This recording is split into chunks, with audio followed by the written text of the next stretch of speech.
Today I'm going to show you how to make browned butter. There is a difference between brown butter and burnt butter, but it's not very hard to do. And it's definitely worth the few minutes that it takes to do this. You get a whole different level of nuttiness when you brown the butter. I put one stick in, and here's the second one. So it'll be a cup of butter.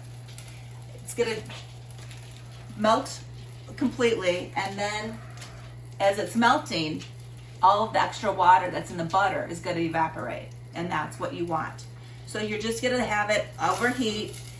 You can watch it, you can walk away. At this point, you can walk away for a couple of minutes until it's all melted.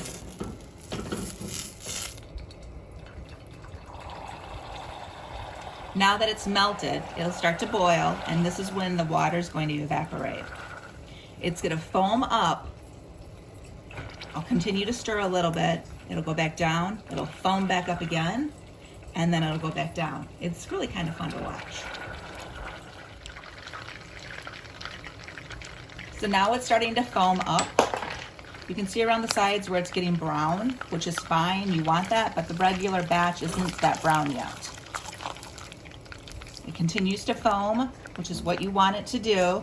I do like to use a taller stock pot. This is probably, or soup pot, I guess, I don't know. It's probably about 7 inches tall, because if you had a shorter one, it would definitely boil over.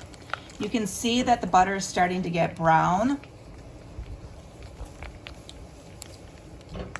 and how the foam is starting to brown.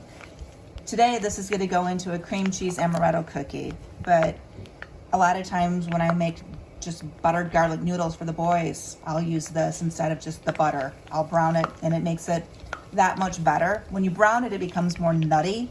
You can see that it's dark. So you pull it off the heat. And at this point, you can either let it cool on its own, or you can put it into an ice bath. Depending on what I'm using, I do either. A lot of times when you bake, you want it to be more of a room temperature than the boiling, obviously, because it would melt your other ingredients, cook your eggs.